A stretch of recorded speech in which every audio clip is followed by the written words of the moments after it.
welcome to this session of class 9 mathematics, and I am your Anu again. Last class we saw chapter 4 linear equations in two variables, and this class is a continuation of that chapter. Okay, so last class I was explaining you about linear equations in two variables and how do we interpret statements into mathematical representations, isn't it? So today we'll see about linear equations in details, and we saw if there were two unknowns, that is linear equations in two variables has two variables, isn't it? Two unknowns, x and y. If we have x and y as unknowns, there should be solutions for those unknowns, isn't it? We should know the values for the unknowns. So let us try to find out how will the values for the linear equations in two variables can be found out. Okay, so let's start. And now, before going into linear equations in two variables and the solutions about it, let us understand the equation of single variable, that is one variable. We have already done in polynomial chapter, but let us recollect it. See, I have given 4x is equal to minus 12, isn't it? So what do we do to find the value of x? X is equal to minus 12 divided by 4, that is equal to minus 3. Is any other value possible for this equation, that is the linear equation? This is linear equation, isn't it? Because of r is 1, this linear equation in single variable. Are there any possibility of getting more than one value for x here, more than one solution for x here? Does some other value for x satisfy this equation? Yes? Can you say whether it is possible? No, isn't it? So we can't put a value other than minus 3 here, because see, 4 into minus 3 is minus 12. So x is equal to minus 3 is the solution of the given equation. So we understand that there is a unique solution for linear equation in single variable, isn't it?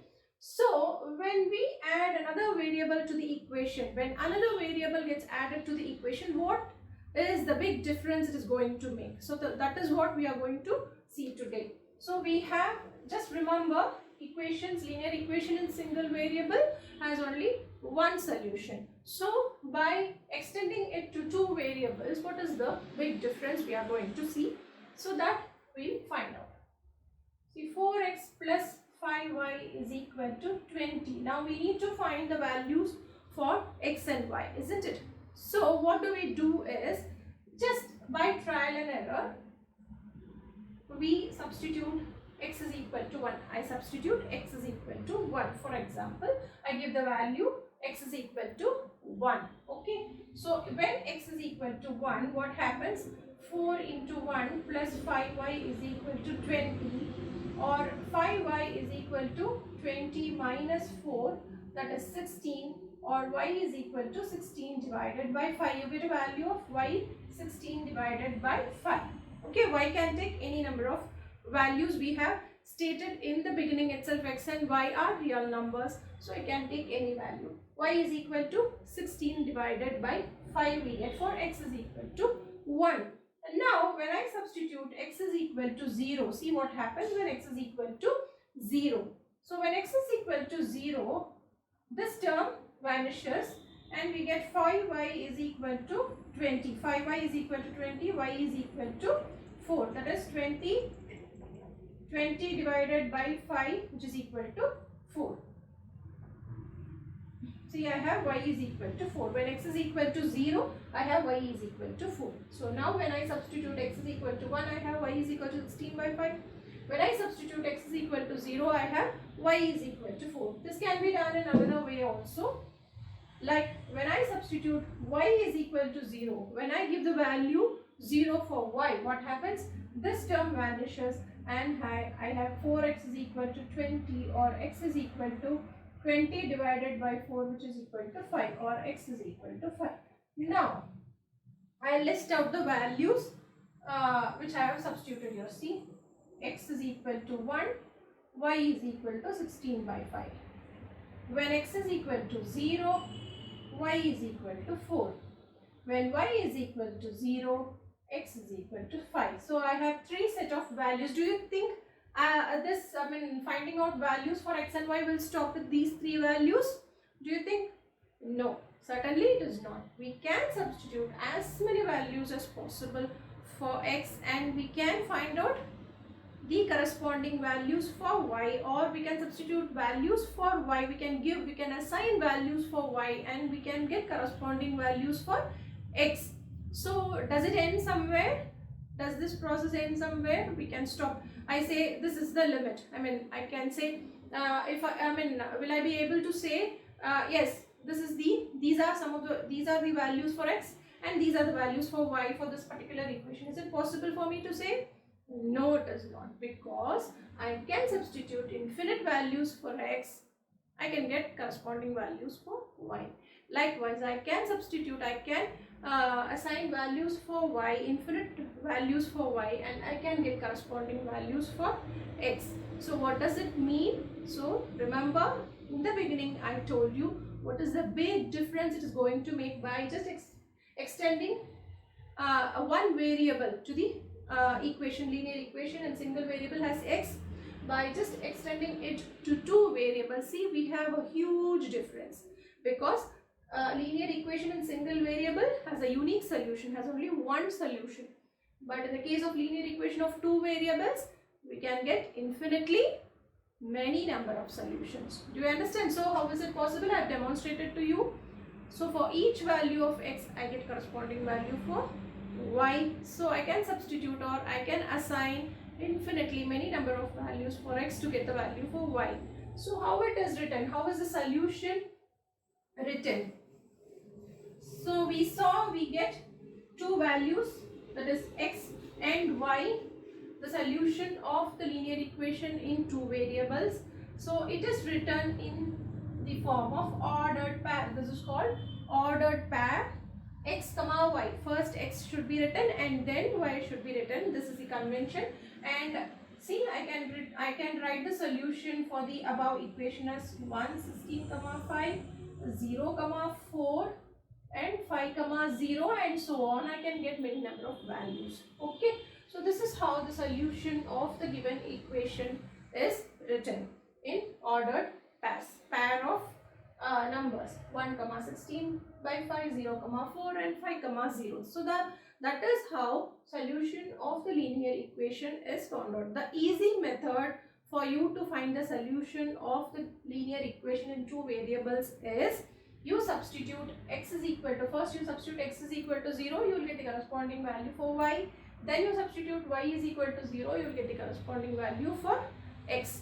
Do you understand? So in that way we will be getting two values for two solutions for the given linear equation. You understand? So how do we find out solution for linear equation in two variables? Now let us try with some examples so that you will be able to understand better. So see, x minus y is equal to 4 here, isn't it? So now x minus y is equal to 4. To find out the values for x and y, let me take it like this. See, I keep y here, bring x to other side. So minus y, this minus goes to this side, so x minus 4. So y is equal to x minus 4. I have got the equation y is equal to x minus 4. This will be, by rewriting the given equation, we will be able to find out the values more easily. Now I can substitute values for x and corresponding values for y can be obtained. Now x and y, I can make a tabular column too. See, when I substitute x is equal to 0, first I told you substitute x is equal to 0 and y is equal to 0. I told you it will give you values very quickly, but you can proceed it in this way too. Substituting values for x, x is equal to, when x is equal to 0, what happens? Y is equal to minus 4. When x is equal to 1, what happens? When x is equal to 1, y is equal to 1 minus 4, that is minus 3. Next, when x is equal to 2, when x is equal to 2, y becomes minus 2. Okay. So when x is equal to 4 now, what does x is equal to 4? When x is equal to 4, 4 minus 4, y becomes 0. So these are the values you get for both x and, I have assigned values for x and I have obtained values for y, isn't it? So the solution set is, I need to write it in ordered pairs. 1 comma minus 3, 2 comma minus 2 and 4 comma 0. You can extend it up to as many values as you can. So I have chosen 4 values for x and corresponding values for y are obtained. So this is how the solution set is obtained for the given equation, linear equation in 2 variables. Okay, so let us see another example. Hope you would have understood by this time. X plus 2y is equal to 6. So for our convenience, we rewrite the equation 2y is equal to 6 minus x. Y is equal to 6 minus x divided by 2. So put on the tabular column x and y. Now when x is equal to 0, what happens? 6 minus 0, 6. 6 divided by 2 is 3. Now next, y is 3, isn't it? Now next, if 6 is equal to 1, what happens? 6 minus 1 is 5, 5 by 2. Now when x is equal to 2, x is equal to 2, 6 minus 2 is 4, 4 by 2 is 2. Okay, when I substitute x is equal to 6, what happens? 6 minus 6 is 0, 6 minus 6 is 0, 0 by 2 is 0. You understand? So I have obtained all the values, y is equal to 2 and y is equal to 0 for x is equal to 6. So I have obtained 4 values for y for the corresponding values of x. So the solution set is 0, 3, 1, 5 by 2, 2, 2 and 6, 0. So do you understand how we obtain the solution set for the given linear equation?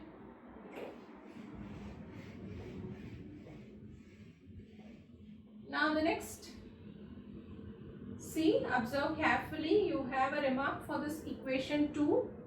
Some important point to be noted in this equation. We have 3x plus 4y is equal to 0.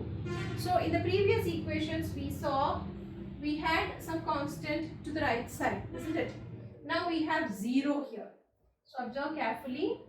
So now I rewrite as usual 4y is equal to minus 3x and y is equal to minus 3x divided by 4. Now what happens? X and y. Now I substitute x is equal to 0. What happens when x is equal to 0? 0 divided by 4 is also 0. So when you observe this first column, see when x is equal to 0, y is equal to 0. So this is a sure solution. This is a definite solution for the type of equation given here. 3x plus 4y is equal to 0. That is, the equations of the form ax plus by is equal to 0, because we have linear equation as ax plus by plus c is equal to 0, isn't it? Or ax plus by is equal to minus c, that is ax plus by is equal to c can also be written. But here, if the linear equation is of the type ax plus by is equal to 0, when c is equal to 0, then 0, 0 is a solution, is always a solution for this type of equations. You understand? So when I substitute x is equal to 0, I have y is equal to 0. So 0, 0 is always a solution for this type of equation. When you have 0, when there is no constant term there, when you have 0. Okay. So next, when x is equal to 1, what happens? Y is equal to minus 3 by 4. When x is equal to 1, y is equal to minus 3 by 4. Now when x is equal to 2, what is y? Minus 6 by 4 and so on. Okay, so like this way we can find out values for x and y. Putting values for x, we can find out values for y, and we can find as many values as possible for y also. Now from this, what do you infer? That linear equations in two variables has infinitely many number of solutions. That you should keep in mind. Equations, linear equations in single variable has a unique solution. If there is only one variable, there is only one solution. If you have two variables in the equation, then there are infinitely many number of solutions. That you should understand. So that is the important point in it. Okay, now we have finished. We have seen how to find the solution mathematically, isn't it? In the mathematical way, we have found out how to find the solution in mathematical way. Now, let us do it in a geometrical way. That is, we will represent the linear equations in two variables in graph, so that we will be able to understand more clearly why it has infinitely many number of solutions. That is, what does it mean by having many number of solutions, infinitely many number of solutions. We'll put the linear equation in terms of graphical representation, and we'll find out how does it happen in the graphical way. Okay, so now let us see. Let's see the equation 2x is equal to 5. So this is of single variable, isn't it? So I have x-axis here. This is x and this is x dash, 0, 1, 2, 3, 4, minus 1, minus 2, minus 3, minus 4. So this is the number line. We can say the horizontal number line is x-axis and the vertical number line is y-axis, isn't it? So now here we have, so let us take it as 6. Okay. Now what happens? X is equal to 6 by 2, that is 3. X is equal to 3. I mark x is equal to 3 here. So this is the geometrical representation or graphical representation of the linear equation in single variable. So this is how we represent. So if this is minus 6, 2x is equal to minus 6, what happens? X is equal to minus 3, then this is the point, x is equal to minus 3, this is x is equal to plus 3. So if at all you are given with 2y is equal to 8, then what happens? Y is equal to 4. So I can draw it like this too. So this is a vertical number line. Okay, so this is vertical number line, and here y is equal to 4. This is the representation. Okay, so this is a representation for linear equation in single variable. Now how do I do it for linear equation in two variables? Just combine the number lines together. We have already done the Cartesian system of coordinates in coordinate geometry, isn't it? So let us draw the Cartesian plane with the x-axis, positive x-axis, negative x-axis, positive y-axis, negative y-axis, and the perpendicular, these two axes perpendicular to each other, and we will mark the number lines, vertical and horizontal number lines in the positive and negative directions. Okay, now how do we plot the points for the linear equations given? Okay, actually we have seen it in the chapter 3, isn't it? Coordinate geometry. We have represented the linear equation in the form of straight line. Now let us see how does that happen. See, I take the first equation. So let us take first equation, x minus y is equal to 4. Therefore minus y is equal to 4 minus x, or y is equal to x minus 4. Okay, so this is the equation I have obtained. So what is the algorithm for plotting, getting the points from the linear equation is represent y in terms of x. Rewrite the given equation in the form of y is equal to, x should be on the other side. Let us take y and represent y in terms of x. So I get the equation rewritten like this. Now I put the table.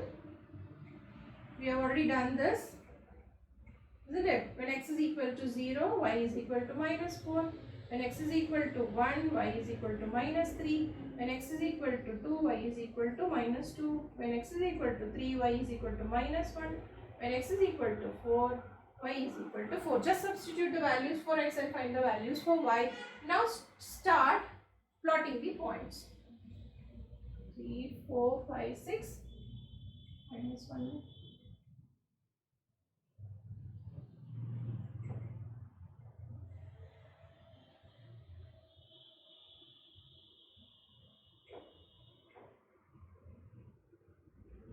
See, now what is the first point for me?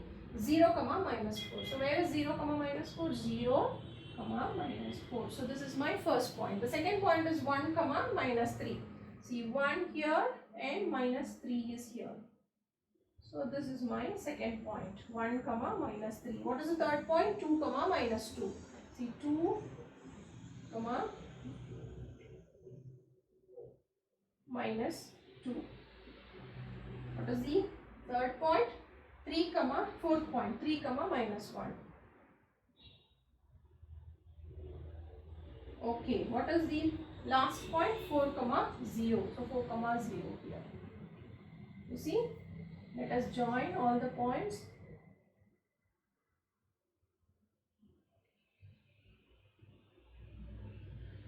So when I extend this line, see what happens? You get a straight line out of those points, isn't it?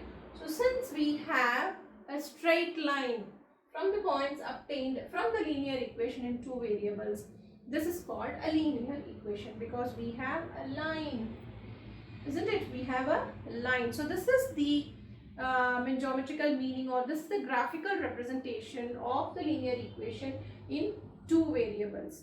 Now understand that all the points which are lying on the line are the solutions of the given linear equation. That is, what do you mean by solution? When I substitute these points in the given equation for x1 and y, if I substitute minus 3, it will satisfy the equation, isn't it? Because 1 minus 4 is minus 3, so it satisfies.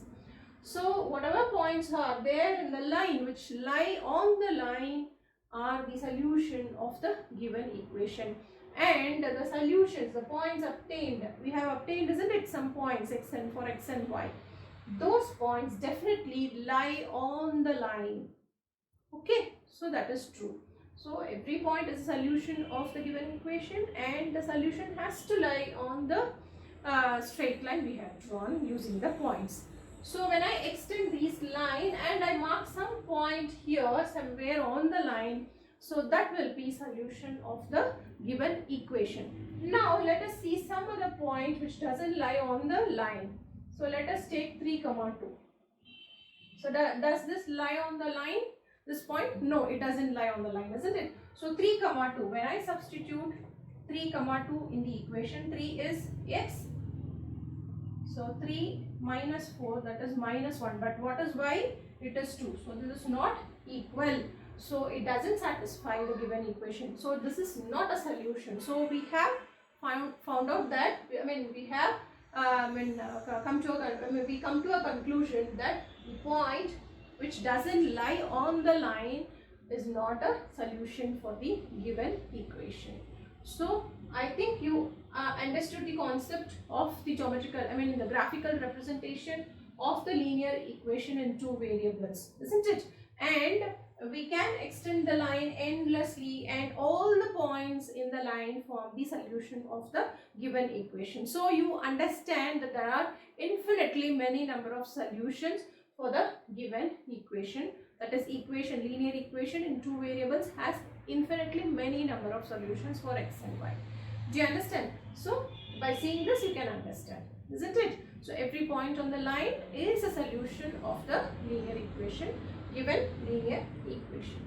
So with this I end this class. I hope you understood the mathematical way of finding the solution and also the graphical way of finding the solution or representing the linear equation in the graph. It's a straight line.